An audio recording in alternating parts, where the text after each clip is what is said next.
become. It's our vision to continue to grow in relationship, to continue to love all well, to continue to seek intimacy with Christ, because these are all ongoing things for us, right? Always.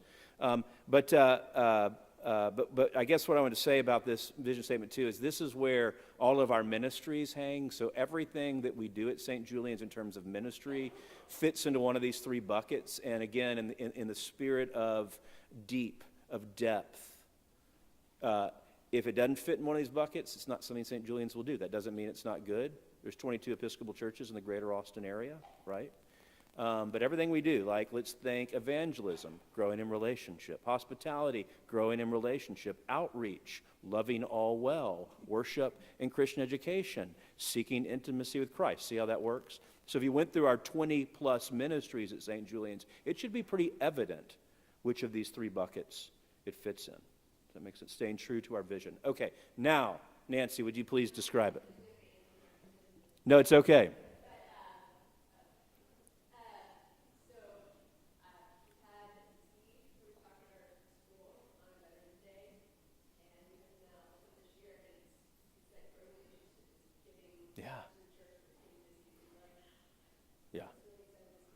Yeah. Absolutely. Yeah, I love it when St. Julian's blesses. And you did it too, Scott. Didn't you go to St. Andrews once? I was asking, did you go to St. Andrews once for Veterans Day, St. Andrews Episcopal School, to speak? Yeah. Did you ever go to St. Andrews on Veterans Day? Okay. Then I know who to ask Ashley to ask next. Excellent.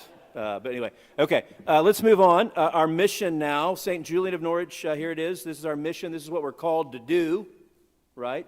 First question, purpose, why we exist, vision, who we're being called to be and become, always, our mission, what do we do? Would somebody be willing to read this one, and now you can read it, and share how you feel like from your perspective? Yeah.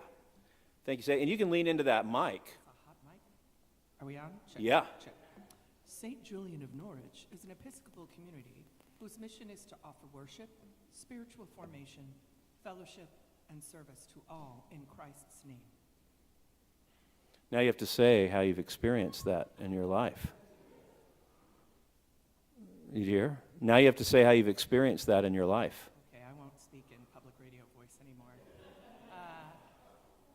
Literally, to come here and worship in this space and to know that God is working on me through showing up, there's just nothing like it. I can show up here in the worst mood, and people are like, hey, hi.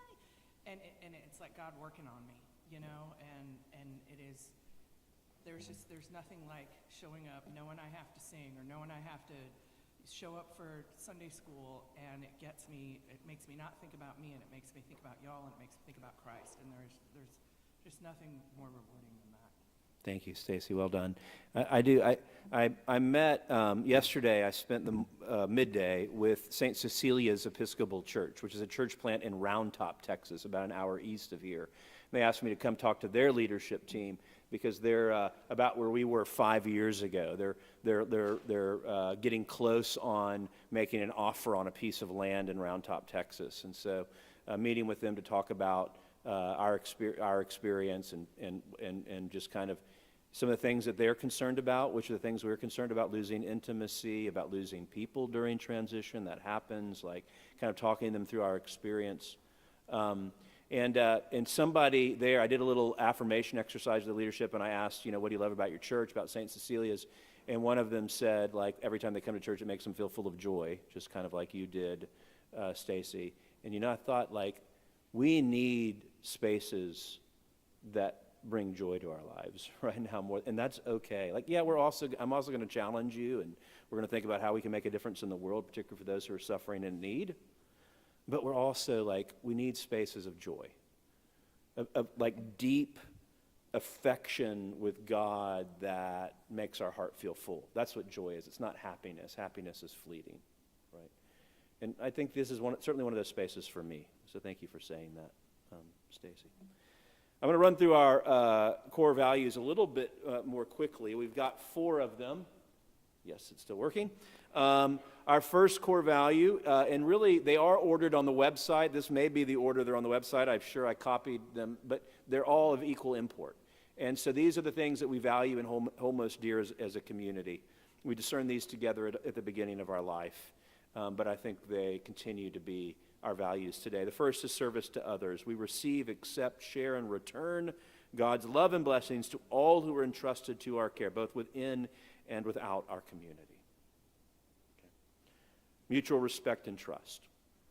We're a community that demonstrates trust and respect for one another by a willingness to share honestly, listen, be vulnerable, and negotiate difference with love and grace. Right. In my 22 years of ordained ministry, and of all the many stories that I've heard, what differentiates healthy churches versus unhealthy churches, healthy systems versus unhealthy systems, is not that you always agree and get along. That place doesn't exist. But communities that can share honestly, listen, be vulnerable, and negotiate difference with love and grace, those communities are healthy, right? And St. Julian's is and has always been that. And now it's our responsibility to steward that into the future. St. Julian's core values: hospitality. This is the next one. All who God entrusts to our care feel welcomed and valued because we value difference and diversity as an opportunity to learn more about God and ourselves, right? First of all, God is so much bigger than any one of us. God is so complex, and the more diversity of experience and opinion and background we have in this community makes us look a little bit more like that beautiful, big, complex God, right? And we have so much more to learn from each other, and welcome everybody. This is something St. Julian's does well naturally, I think, although it's important that we have a good newcomer ministry, people who are assigned to that kind of work. I spoke to somebody on Friday, a woman I used to work with. Christina is her name. She was an organizer at Central Texas Interfaith that St. Julian's is a big part of here in Austin. And she moved to San Antonio. Her husband got transferred, and they moved to San Antonio like 5 years ago or something like that now. And she called me. It felt a little bit out of the blue. She texted me, called me, and she said she wanted to tell me something. And I said, okay, well, what's up? And she said, I wanted you to know that like last week or the week before last, I joined St. Margaret's Episcopal Church. And I said, well, that's awesome. Congratulations. And she said, you know, when I was organizing with Central Texas Interfaith, I was basically agnostic. I had grown up in a Catholic church, felt disconnected from it, felt like it wasn't really speaking to me anymore. Actually felt a little wounded by it, But when my mom died in 2020, she said, I was at my mom's funeral, and all of these people from her church, expressed all this love and care and support for me. She said, just that these people loved my mom and cared for my mom, and they wanted to offer that same genuine love and support for me. She had a new baby at the time for her husband in this time of loss and grief. And she said that feeling reminded her of when she was working with Central Texas Interfaith, when she came to St. Julian's for the first time. And she said there was this woman. She had short, blonde, spiky hair. Do you know her name? And I said, yes, Lauren Greenwade. There was no doubt in my mind who she was talking about. I wish Lauren was here. I'll tell her the story. She said, she came up to me and said, you are so welcome here. We are so glad you're here. You can participate in Eucharist and communion if you want. Here's how you do it. Like you are welcome. And she said, she was it just, in that moment, it just sort of burst her heart wide open. And she felt welcomed. And so after this experience at her mother's funeral in the Catholic Church, she was like, I want this for my life. But I, based on her values, LGBTQ inclusion, women ordained, that sort of thing, she was like, I think I'm supposed to be in the Episcopal Church. And so 2 weeks ago, she joined St. Margaret's Episcopal Church in San Antonio. We are a welcoming lot, and hospitality is at the core of that. Okay, multi-generational community. We value and seek to serve in all our ministry, all people, adults, youth, and children, by offering both age-appropriate worship and programs and opportunities to learn and grow as a community of the whole. All right? And this is one of the things that is wonderful about St. Julian's. We are, by Episcopal standards, we are like so young, right? When I look around this room and I think about myself, not so much anymore, but we really are. Our average age, because of the kids, I had to do it for Parochial Report this week. Our average age at St. Julian's is 35. The kids bring us down, thankfully, right? But the reality is like we are a young church, but we also have like this. In this room is more proof of it. Like we have all these sages, these older people who've experienced life and have so much to teach. We are a multi-generational community. We really are. And it is a blessing because all generations have something to teach and share with each other. Okay, so those are our core values. So just really quick, St. Julian's, by the numbers, I got 2 slides for you, and then we're going to look at the budget. Okay, first of all, today, and all these numbers are pretty new because, again, I had to do them for the parochial report this week. Our total participation, this is not average Sunday attendance. This is everybody that is in our database. It does not include visitors, okay, just to be clear. If you include people who currently are listed as visitors in our database, this number goes above 500. Okay, so these are people who have actually sort of joined the church or been with us for at least 6 months. Okay, 430. Our average family size is 3. So when you divide by 3, you see we have about 145 families. Okay. 69% are adults, 31% are children. I'm noticing that number is sliding a little bit. It was 35% last year, right? I'm not assigning any good or bad to that, just noting it. Probably normal as we grow. 57% are women and 43% are men. That looks like most of the church. Might even be a more even split than a lot of churches where typically more women participate than men. Since moving into our new church, our ASA, that is our average Sunday attendance, has grown by 33%. That's over the same 5 months last fall. And over 100 people have completed visitor cards since we moved. I had lunch on Wednesday. Jack and I had lunch on Wednesday with Joe Swimmer, the executive director of Episcopal Parish Network. It's a nationwide congregational development organization for the Episcopal Church. And they work all over the country throughout the church, a real sort of guiding light in our church.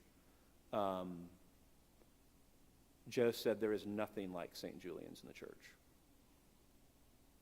Like there's nothing, like there are no other examples of congregations planted and then some years later buying land, building buildings, and becoming a self-sustaining parish. There are no other examples of this. And he said, I want you to know I'm going to be telling this story all over the church. I want you to come and tell this story all over the church because we need hope. Right? We need hope. Our average Sunday attendance this fall, what that 33% actually looks like in a number is 190.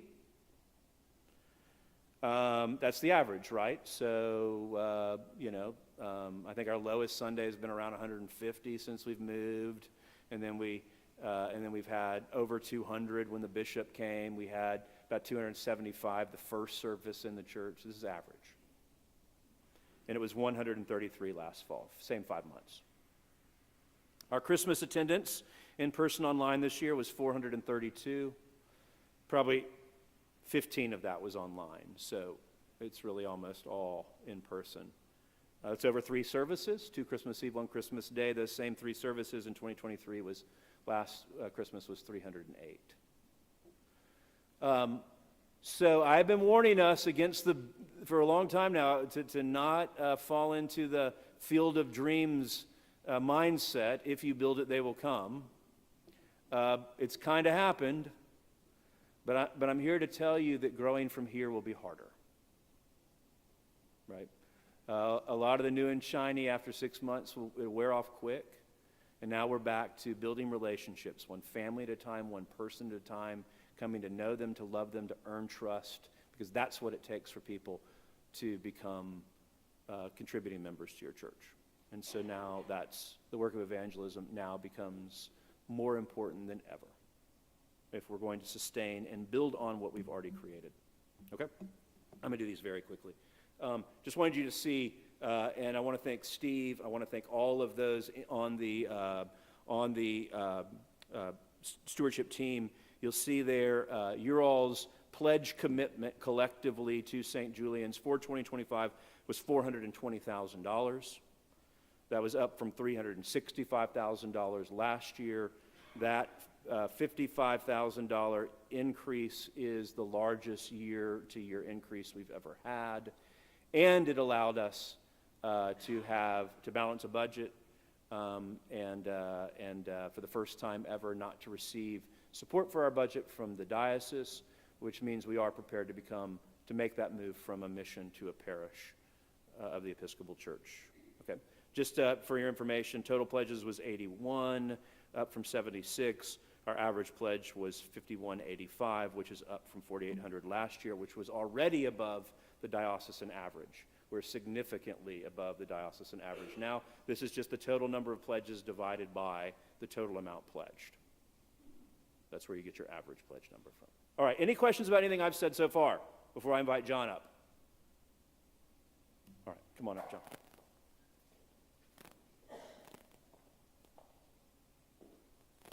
All right, good morning. Can I say one thing, John? Yes. Just so you all know, this is for your information. We welcome feedback and questions, but there's no action to take on this. The budget was passed by the Bishops' Committee in December, and canonically that's where that work lives. So this is really for your information, but we do welcome questions and feedback. All right. so pledge income. You'll see up here we've got the basic budget numbers. Okay, good. Just making sure it's still on there. Did you skip one? There we go. All right, there we go. All right, yes, so 2024, thanks. 2024 was a very interesting year. We had a lot of stuff going on with the building. We had a lot of stuff going on with staffing. And we ended up okay. So that's good. Our pledge income was good. The diocese made good on their pledge to us. Not sure why they gave us $500 extra, but I think it was, yeah, we'll take it. The restricted gifts income is income from Deep Roots that we will reimburse upon the sale of the old building. But the plate income, again, that's always just a guess at the beginning of the year. We don't like to guess too high, and it looks like we made a pretty decent guess of $30,000, and we brought in over $32,000 on plate income, and that is any money we get that's not a part of somebody's annual pledge. So our total income was $476,980. Out of what we had expected to get. We didn't draw in as much from the restricted funds, which is a good thing. And our total expenses, we also kept under budget. And a large part of that is due to transitioning when Jonathan left us and went to another church to serve. We didn't have to pay his salary for the rest of the year. We do pay for Kelly, and we pay for a youth minister who take over some of the roles that Jonathan had. So our total expenses were below budget, and we were able to cover our expenses with income. So at the end of the year, we had $118,000 in our operating budget, $417,000 in Deep Roots. Some of that's in a cash account, and some of that's in CDs for higher interest bearing that we roll over every 6 months, I think it is what we have most of them at. Any questions on the 2024 numbers? All right, so for 2025, we had the pledge income you said was 420, right? That's right. Yeah. Right, so we don't budget that full amount. And so the income that we're expecting is $406,000. Plate offering, again, we're going to set to the same that we have. It's been kind of steady. And again, we expect that to come from new people joining or visiting, and just other additional gifts. And then the restricted stuff, which comes from Deep Roots, we expect to take off a 0 on that, 60,000. And then one of the things we're planning to do is to get a curate, which is a position. That's what Jonathan was when he joined us 5.5 years ago. He was a curate, and in a curate position, that's somebody who has recently gone through seminary and is in the diocese, and the diocese pays half of their salary. So we would be paying half of a curate's salary for half of a year, which comes out to $20,000.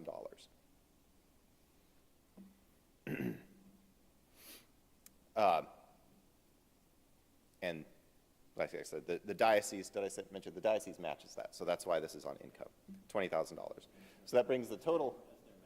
Yes, that's their matching part. That's also what we're going to pay, which you'll see on the next slide. So the total income is $516,000 in the budget. For expenses, most of our expenses you see is payroll, and that goes to pay the salaries of our vicar, soon to be rector. I guess that won't be next year. You won't officially be. Program in ministry is all the things, that includes the diocesan assessment, which is where we send money back to the diocese. They've been supporting us, and to allow them to continue their work through the diocese, every member parish in the diocese pays the diocese what the diocese says we have to pay. And that's based on a percentage of our pledges. Our property expenses are going up because we have this place, and this includes just a lot of stuff. As you see, it's like the mortgage, maintenance, maintenance contracts that we have, the cleaning service. On a space that's twice as big, the cleaning service is a lot more expensive. Insurance is also more expensive. And utilities are considerably more expensive. And we're still trying to get an idea on what the utilities will be, just because we had an interesting transition into this space at the end of the year. But we're believing that will be basically $112,000 in expenses for the property. Administration is just the other stuff. Office needs, our software, the subscription we pay for our online system, and stuff like that. So that brings the total expenses to $515,000, 826 cents. And if you look at $516,000, we're basically just under that amount that we put for income. Any questions on expenses? Yes, sir.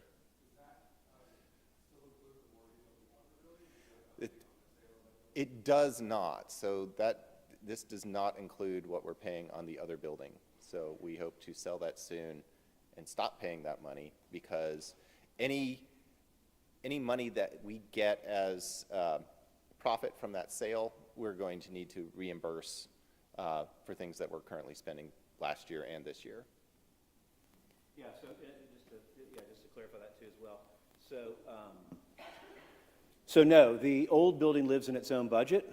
It's funded through Deep Roots. That to be refunded upon the sale of the building. But it's living as a separate. But there's some notes after this you'll see, and that's one of them. But it's a good question. That's why I created the note, because I thought somebody would ask it. Is that the old building has its own budget, and the Memorial Garden has its own budget. So those two have their own budgets. The Memorial Garden is funded through purchases of niches and plaques. The old church is funded through Deep Roots to be reimbursed upon its sale. So neither anything related to Memorial Garden or the old building is not showing up in that $515,000+.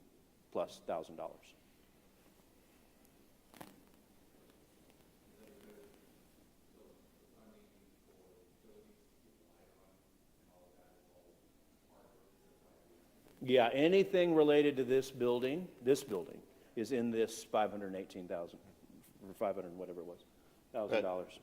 And you were pointing that way. Do you mean like the lighting in the Memorial Garden? Oh, that's all on the same No, electrical yeah, bill, that's but in the it's- operational budget. That's, the lighting itself, the electricity is minimal, since it's Yeah. all LED lighting. Yeah. If there were some issue with the lighting, like if the lights broke, then we would want to take that out of the budget for the Memorial Garden.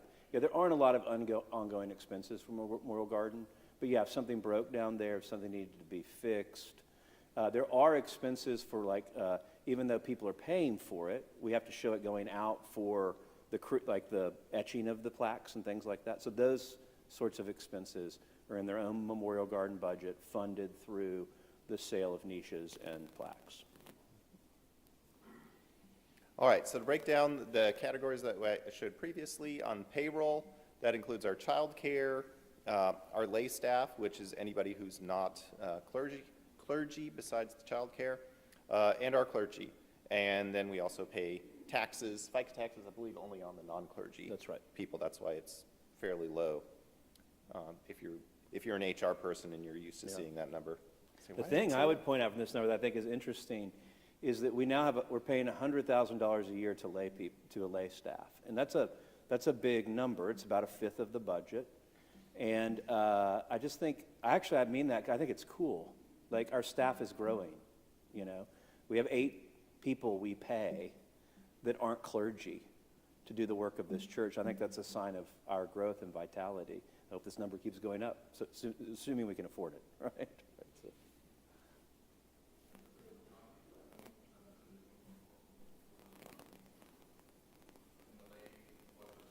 Oh, it was, I'd have to, I could get it for you later. It was, yeah. Yes. Yeah, yeah. I could pull up last year's slides, but in the interest of time, I'll share it with you later. But yes, we included the lace. I can't remember what it was, but it was less. But I just noted this year, I think I noted it because we're so close to 100. It stood out to me. Yeah, yeah. All right. All right, this is the next one. All right, on program and ministry, the $68,000, that includes worship and music stuff, outreach,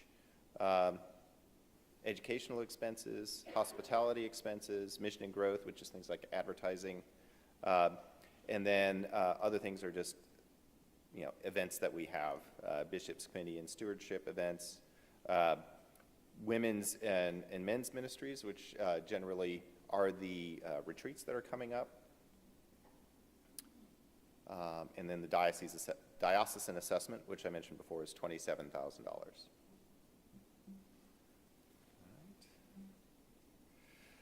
Property, so mortgage and interest on this is $35,000. Our insurance, is that final or is that still kind of a guess? It's still a placeholder. Yeah. That looks like the guess number.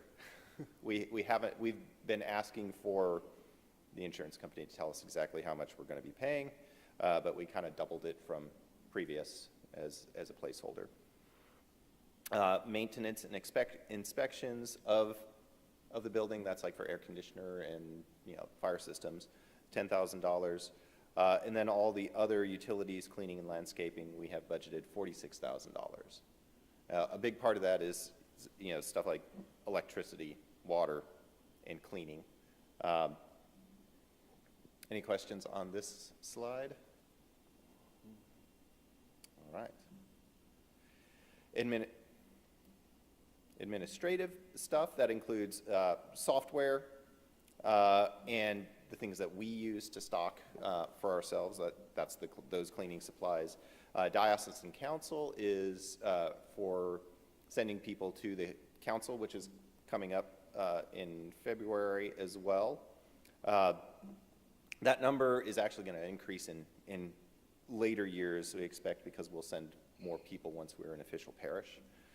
Continuing education and safeguarding, and then gifts that we give.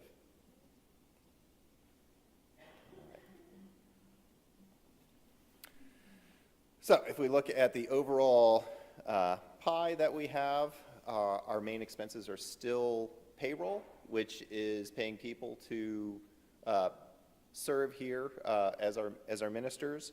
The next thing is our property, which I think is also, a very important thing that we offer to the community. And we have ministry and programs, which is a smaller part, but as I was saying on these other two things, I think this is all a part of our ministry because we do offer things like the property to other groups and stuff like that. And then our admin, which is none of those things, is 3% of the budget.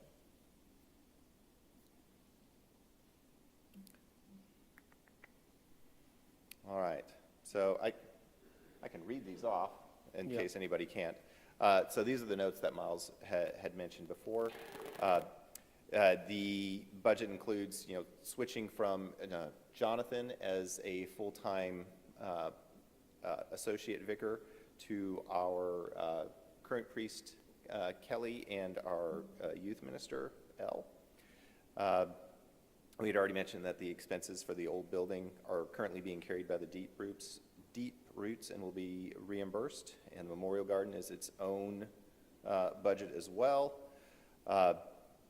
And as Miles had mentioned, we're not getting any money from the diocese this year to become an official parish instead of a mission. So we could have become a parish this year, but getting all of that in place before diocesan council in a couple weeks would not have been possible. But you did notice that our overall budget is over $500,000, so we are going to need to do an official audit, which requires us to hire an accountant who does such things in the 2026 budget. But we don't have to have that in the 2025 budget because our total operating budget last year, 2024, was not over $500,000. Any questions? Yeah. Anybody know a good auditor? Yeah, right. Let John know. Good. I love it. The hand went up quickly. Yeah, let John know. Yeah, but I will say, yeah, this is also one of those things. I kind of put it on there just because it's like a $12,000 line item that we're going to have to fit in the 2026 budget. But it's also exciting. Like, this is something we've been working toward, like this threshold. And by the way, we do an internal audit every year, right? But this is exciting. This is what we've been working toward, and this is the threshold the diocese has set. When your congregation has over $500,000 a year in its operational budget, you have to have an external professional audit. We've gotten there. That's a good thing, although we do have to figure out how to pay it for it next year. There is that as well. Somebody asked about the old building, which is in here. Again, it's kept in its own budget, not in operations. But I will say, if you have any leads, see Laura Wave. Laura and her partner at Bramlett is leading the sale. We just, for those of you who remember, on January 5th, we cleaned out the old building. It's kind of, we're kind of, new pictures have been taken. It's sort of, we're kind of doing a new, fresh kind of marketing push on it. It is on the market for $1.75 million. That's a decrease from 1.9, which is what it was on the market for before. That is a fair market value for what we are. We're trying to sell it. We haven't lowballed it, but it's also a very reasonable price for what it is and where it is. So if you know of any doctors, nonprofits, looking for space, that's right. Let Laura know, okay? We do want to sell it, right? The diocese wants us to sell it. We owe them $750,000 out of the sale of that they loaned us to build this church, and they want it because they want to build other churches, like for St. Cecilia's, right? And we want about $500,000 that we should get from the sale. We need that to reimburse all these things we've been talking about and set up a permanent building fund, which is our goal. So we do need to get it sold. Keep it in your prayers. It's like the biggest unchecked mark in this whole process, actually. And it kind of gives me some heartburn. So let's keep it prayed up. And if you can think of anybody who might be interested, share the news, please, all right? And as John said, I'll also say that, yes, actually, the diocese did approach us about becoming a parish at diocesan council 2 weeks away. And we could, but it's the same weekend as our women's retreat, which was already scheduled when I got that information. And I don't want them on the same weekend because I want as many of you to come for that celebration to Diocesan Council as possible.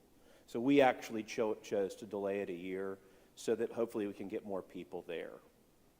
Because the diocese wants us, it's going to be a big celebration. Again, this hasn't happened in generations. This is going to be a big celebration. They want us, and it's in Galveston, so start thinking about it. I'll reserve a big room at Guido's. We can all have dinner together. February. Right? It's in February. I like the coast in the winter. It's not too hot, right? So anyway, more information about that forthcoming. All right. I think that's it. You don't have more notes. Nope, that's it. All right. So a couple of other pieces of business we need to transact in the next 5 minutes. But before we do, I do want to say one thing as John began. Considering what we accomplished in 2024, all of the moving parts around, and there's so many intersects between operations and construction, the fact that we ended the year with about a $20,000 surplus in 2024 was simply incredible. Because of that, we were able to do bonuses for our staff, which was really wonderful, and I'm really grateful for that. And the fact that we did, in the end, actually exceed our goal for income from pledges. Amazing. Thank you all for fulfilling your pledges. So anyway, that was it was a weird, difficult. If you looked at every line item, you'd be like, "What is going on here? Like, why do the utilities look like that?" But despite all of that, again, we brought in more than we spent. Really incredible, actually. So anyway. All right, and that concludes the treasurer's report. I do want to make one note. The completion of this place has been a big part of Miles's life work and his wife, and so many of the people in this room. And I would just like to acknowledge that and let Miles know how much we love him and appreciate him. Thank you, appreciate it. Great job. You're awesome. Thank you. As noted here, I mean, this is a sort of a strange thing to do a sales pitch on, and I don't mean it that way. But I will note that the niches are for sale, and we have interred 4 people in 3 niches so far. It's kind of powerful. Go down there, and there's names on that wall down there now, and I encourage you to go down and look at that and remember people's loved ones alongside them. But that is available. We have one that's been pre-purchased, and that's fine too. So 3 that have cremains in them, and then 1 that's been pre-purchased. And I know, like Scott and others have talked to us about plaques. We'll be circling back with you now. We're ready for that. So we've got our engraver in place, and so plaques too. The difference is niches hold cremains up to 2 people. Plaques are just a name. So let's say your grandmother is buried at a home plot in Kansas, but you would like to have her in our memorial garden so you can have a place to go and remember her. That's what the plaques are for, just a name without cremains, if that makes sense. But they are all available now. Reach out to Jack or I if you have questions. Okay. I want to do this really quick because this is the one last piece of business we have to do, and that's this. We need to elect our 3 new Bishops' Committee members. Our Bishops' Committee is our chief leadership team, canonically speaking, and in fact they are in charge of the whole temporal life of the church. Think finances and facilities, the 2 F's. That's their primary work, is to oversee those temporal things that we use to do the work we're called to do. Okay, finances and facilities. Those are catalysts for ministry. They're ministry. But anyway, finance, facilities. But they also help me oversee all of the spiritual matters of the church too, right? I don't make any important decision about this church in a vacuum, right? I lean on the Bishops' Committee to help them help me shape that. So they do all of that. And they serve 3-year terms. We have an incredibly talented team who's worked really hard over the past years as we finished this church. So I want to thank all of them for that. But every year, 3 retire. And our goal every year is to replace them with 3 new people because we do have to elect them, but I don't like winners and losers. And so we do our best to nominate the number of empty spaces we have. And so there you are at the bottom of the list. We are electing today to their first of 3 years on the Bishops' Committee. It starts today. Courtney Hampton, Ross Perry, and Jen Philbrook. And let's elect them by acclamation for showing. Stand up so everybody can put a name to a face. Jen, there's Courtney and Ross. Courtney, stand up. Okay, thank you, the three of you, for serving. In the weekly email, last week's weekly email, go back to it. There's a link, click on it. A Word document will come up with pictures, a bio, and a couple of questions they answered for us just to get to know them a little bit better. Think about that.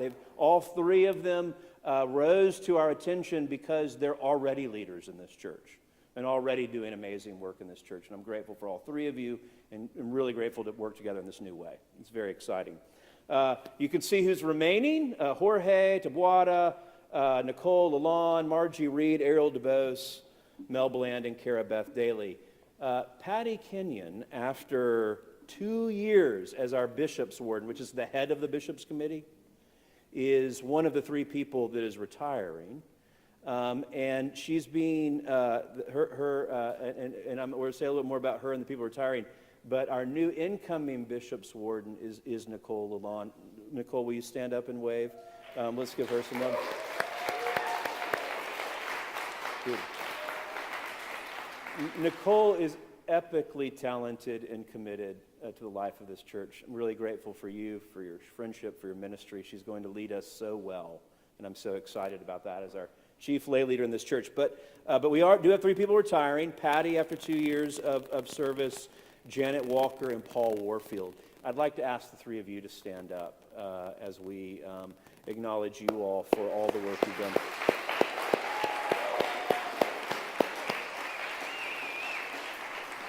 And I have Janet and Paul. For the two of you, we have icons of Julian for you. Do you want the cat or no cat? Do either of you have a preference? Cat or hazelnut? Those are your options. No preference? Cat, yes. Janet took cat. Whenever you see a Julian icon, she either has a cat or a hazelnut.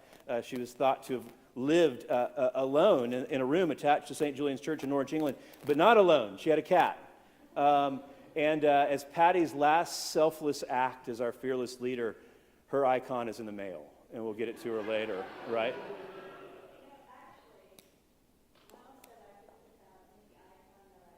Yeah, yeah.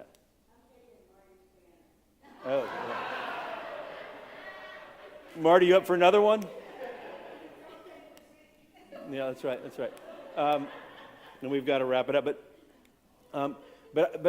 I do want to thank the three of them. Janet brought a lifetime experience in the Episcopal Church to this season of transition and change. Paul brought his expertise as an engineer who actually builds big buildings for a living, which was so helpful. And Patty brought so much love and presence. I mean, she was always here in the process. And I could call on her any time, and it was such a gift. I joked at the Bishops' Committee meeting, their last one last week, that there was Patty's postcard, or Christmas card came around. And I don't know if anybody else got it in the church, but it said on there, like, what have we been doing this year? And Kenyon's been up to something, and Ben has been up to school and on the dean's list, and Patty built a church. On the card she sent me, she qualified it. She wrote on there, well, kind of, we did it together. No, Patty built a church. Patty built a church. Jack built a church. We all built a church. We really did. And so thank you for everything, Patty, that you've done. Yeah. Okay. I'm going to stop us there because there's a lot of people who've arrived for the 11:15 service. But I was just going to acknowledge, this was what I mentioned, that, the $100,000 in the budget that is for staff, our lay staff, it has really grown. You see the first three people on there are our clergy staff, me and Kelly and Demery. But then you've got Tony, Jennifer, Elle, Nick, Sarah, Jack, Patricia, Kim, who have all joined our staff. Most recently, Patricia Crawley. Wave, Patricia. She's our new wedding and funeral coordinator. So if you have questions about either, see Patricia. But the staff is really, really growing and doing a lot of amazing work here, and I'm really grateful for their friendship and shared ministry. As noted in the budget, Kelly is in the budget till July 1st. July 1st is when we're hoping to welcome a curate, a newly ordained person who will be joining our staff as an ordained person full-time for 2 years, with the ability to extend that if it's working, right?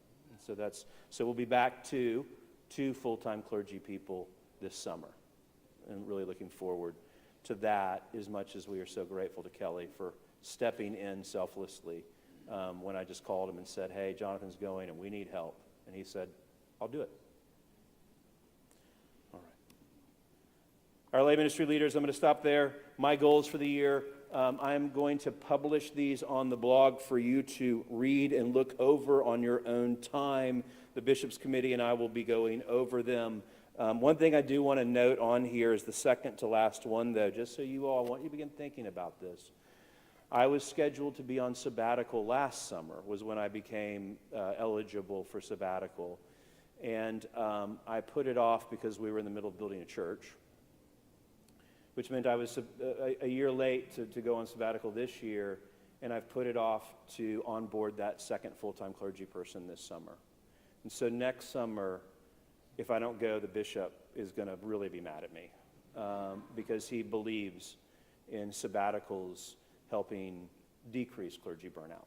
And so just as a heads up, it's not till 2026, but one of the things I'm going to be doing in 2025 is preparing for a sabbatical in the summer of 2026, just FYI. All right. Okay. I'm going to put the rest of those online. Thank you for your time. Oh, I'll just put this really quick. This is it. All right, see that? This is what I was talking about earlier, right? 30, huge growth, 100 visitors, 33% greater ASA, average Sunday attendance year over year. Friends, this is where now we've got to get back to the work of evangelism. This is a picture of Jesus, of course, but it's a mosaic made up of lots of little things. And so what's that piece? Who's out there in your life who needs to help us create the picture of God's love, of Christ's love in the world that we're called to create, right? Our mosaic is not complete. A lot of pieces are in place, but the mosaic's not. Who in your, pay attention, right? At work, at home, friends, family. Who might you need to say, hey, why don't you join me at church on Sunday? Come check it out. Thank you all. For those who are here for the 11:15 service, I apologize. We'll get started in 5 minutes. Everybody else, see you soon.